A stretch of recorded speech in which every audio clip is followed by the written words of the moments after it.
Hello. For those of you who haven't already met me, I am Louise Kirk and I support women to break through the barriers that prevent them from having the confidence to make more money in their business. And sometimes it's not just the confidence to pitch your offer. Sometimes it's not just about the confidence to be truly visible so your ideal audience can find you. Sometimes it's something far less obvious. Who here in their business has set a goal, right? Maybe it's like a financial goal. You want to make your first sale, your first 10K. You want to make so much money you can buy a house or a yacht, or you want some passive income so you can travel. Like, let me know. Let me know what it is. What if I told you the likeliness of you being able to hit that goal isn't solely dependent upon your strategy?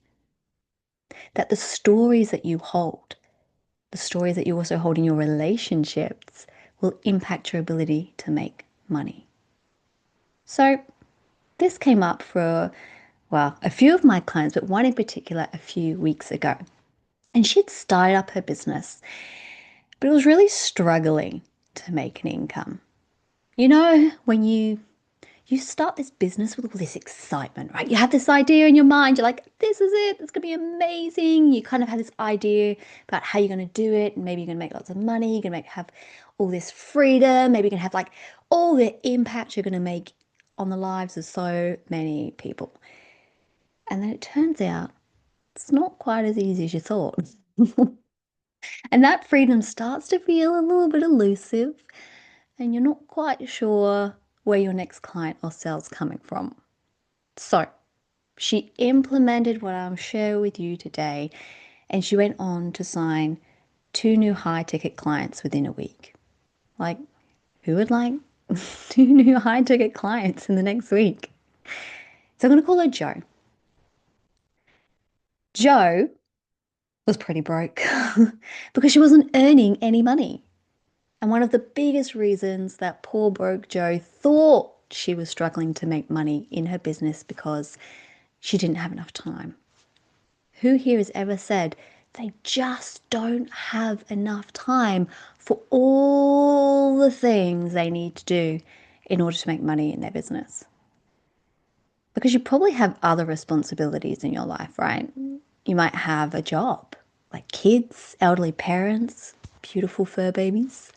And you know, when you have all these great ideas about how you're going to make money in your business, you finally maybe found out that missing piece, the missing strategy, the thing you're told, if you just do this, you'll start making money.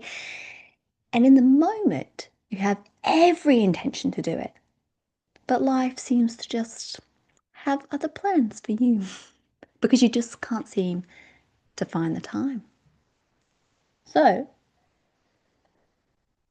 poor broke Joe never seemed to find the time to launch her group program. She had it all laid out. It was ready to go. But every time she went to work on this pre-sale and actually developing and delivering, it's like one word now, her husband would just appear. And you know what she said to me? She said, I'm waiting for him to give me the time to work on my business. Now, it wasn't that her husband wasn't supportive of her business. It wasn't that she was waiting on his permission. But poor Jo, unknowingly, had taken on the responsibility of her husband's emotional needs. He would come into the office because he was bored. And she felt responsible for ensuring he felt okay. And have you ever set a boundary and then you get really, really annoyed because the other person didn't respect the boundary? And you find yourself doing the thing you said you weren't going to do. But the truth is, it was you who didn't hold your own boundary because you felt a level of responsibility to say yes. Now, broke Joe never set firm boundaries. about what her work time was because she was too busy playing this emotional caretaker to her husband. So she never had the time for her business. She never had time to make money. And you might be thinking, great. So Joe just had this aha moment and then she was able to set the boundary, right? Have a wild guess. What do you think? What what else might hold her back from being able to set those boundaries and finally start creating the time to make the money? Broke Joe is hesitant to set a boundary because that would require having a conversation. And every time Joe tried to express herself, it would end up in an argument. He'd get offended, she'd get offended, and then she would give up and she'd just go quiet. And she stopped seeing the point in trying because nothing ever really got resolved. And when you're really pissed off at your partner, I mean, like that deep resentment. Maybe you were like working your ass off and you've been working all day. Maybe the kids are arguing. There's a huge pile of washing still just waiting there to be put away. And they're sat scrolling on their phone, like that kind of resentment. And so you either say something like, I have to do everything around here, or you say nothing. But the resentment is just oozing from your pores. So I walked Broke Joe through the connected conversations framework and I helped her craft the conversation she would have. And the next day, she sent me this text message saying it was the most civilized adult conversation she'd ever had in her marriage. No arguing, no blaming, no resentment. And she respectfully set that boundary around her time for her business. And better still, they both felt seen and they felt heard. Like, who else feels more valued and connected when you feel like someone is truly listening to what you say?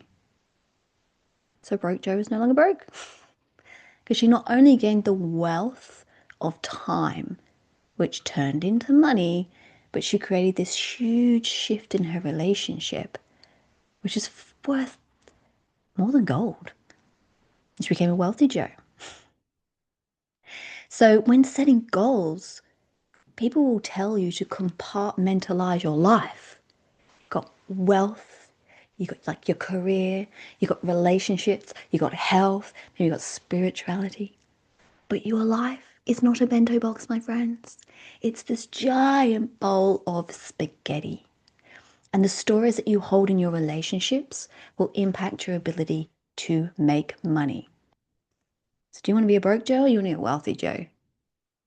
Now, the key to uncovering if your relationship is impacting your ability to make money is to pay real close attention to your stories. Because when you change your stories, you will change your life. There was another of my clients that some of you ladies might relate to. Actually, a lot of my clients relate to. And we're going to call her Tammy. Now, Tammy was freaking tired.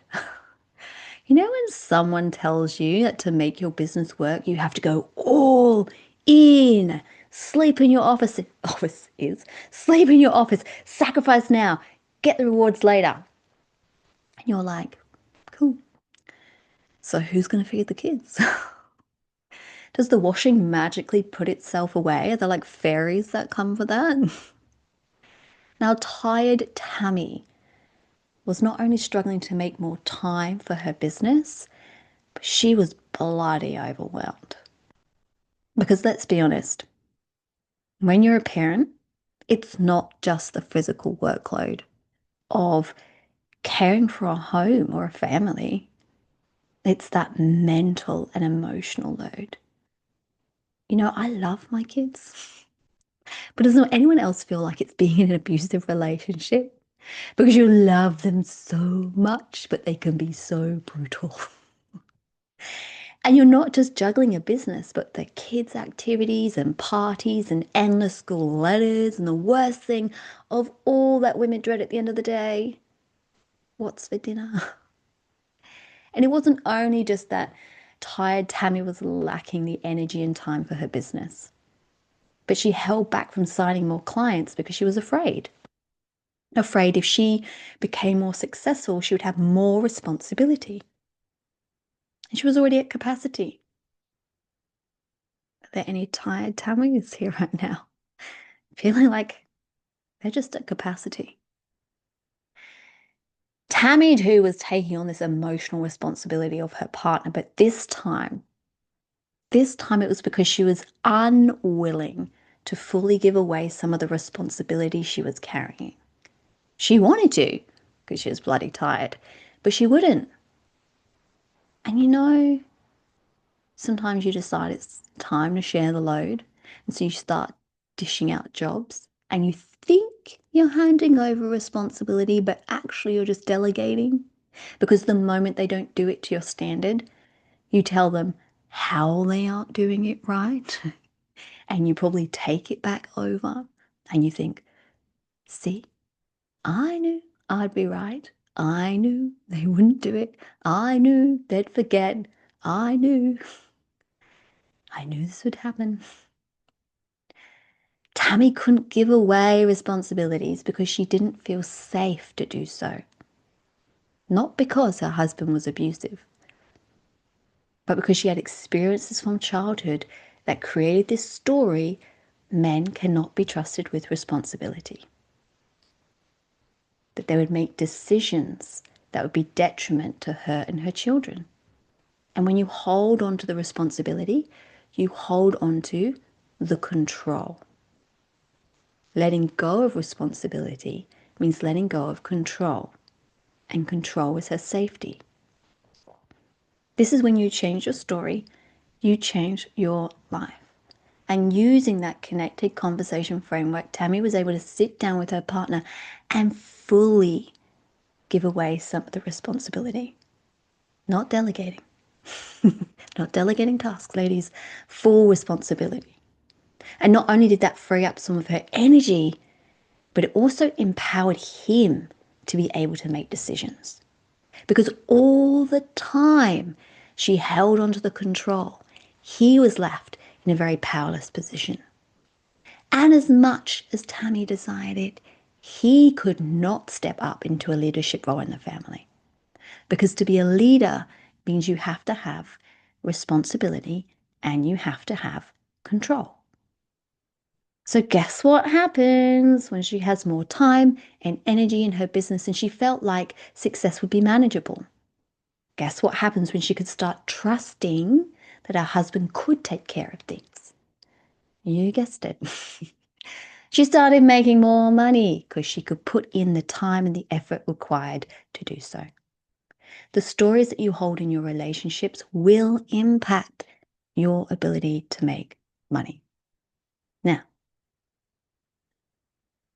you might be saying, okay, Louise, I get it, but I don't have a partner, so I don't see how this applies to me.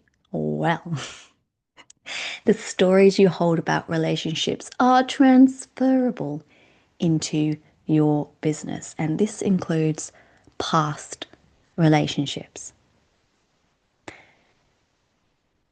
Is there anyone here who's been stuck in a failure to launch? Maybe it's like a launch of business or a new program or a new offer.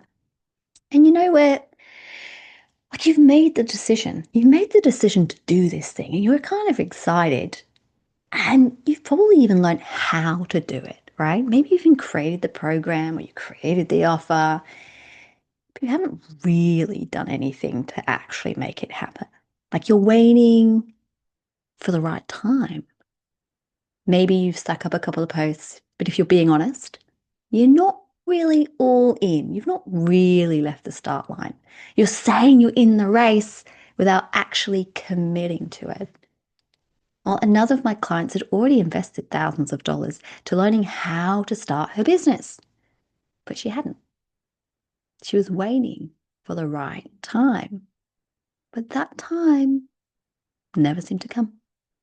And what we unpacked together was that she had this pretty bad divorce a few years prior, even though it had been the right move.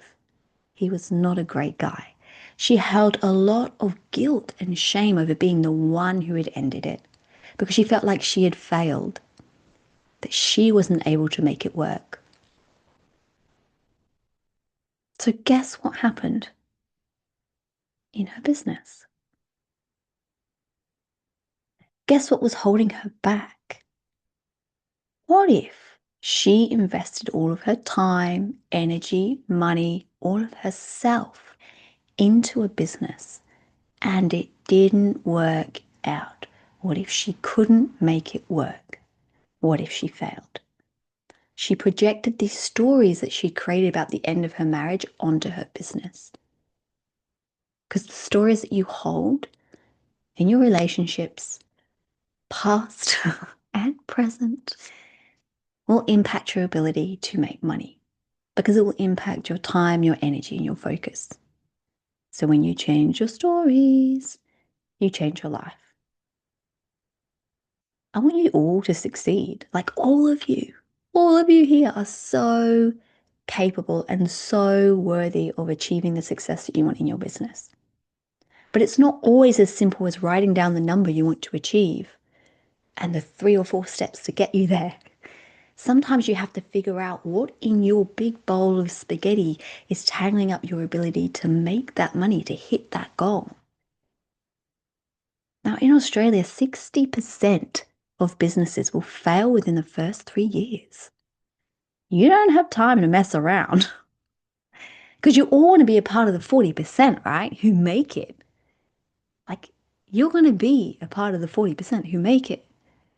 It's a lot easier to focus solely on learning another strategy, adding another product, than it is to look at the stories that you hold about your current or past relationships. Because sometimes maybe you just believe it was what it was, or it is what it is. Maybe sometimes having to admit that is painful. Maybe there are difficult conversations that you don't want to have. But having walked that path myself and having supported so many other women to do the same, I can say without doubt, when you change your stories, you will change your life. And the stories you hold in your relationships, the stories you hold about wealth, the stories you hold about what is possible for you. So if you're struggling to make more money in your business, it might just have nothing to do with that big, juicy business goal that you set. Now, if you have watched all the way to the end, I have something amazing for you. If you don't already have it, because I believe some already have, I have dropped in this, wherever you're watching this. I am gifting you the Connected Communication Quiz. So this is the very first step that my clients take before they jump into that connected communication framework. And really what this is about is uncovering your communication style. It's taking ownership and responsibility about how you've been communicating. This, coupled with all the stories you're going to be uncovering about your relationship, is going to give you the first steps to be able to shift those stories and also to be able to have those conversations.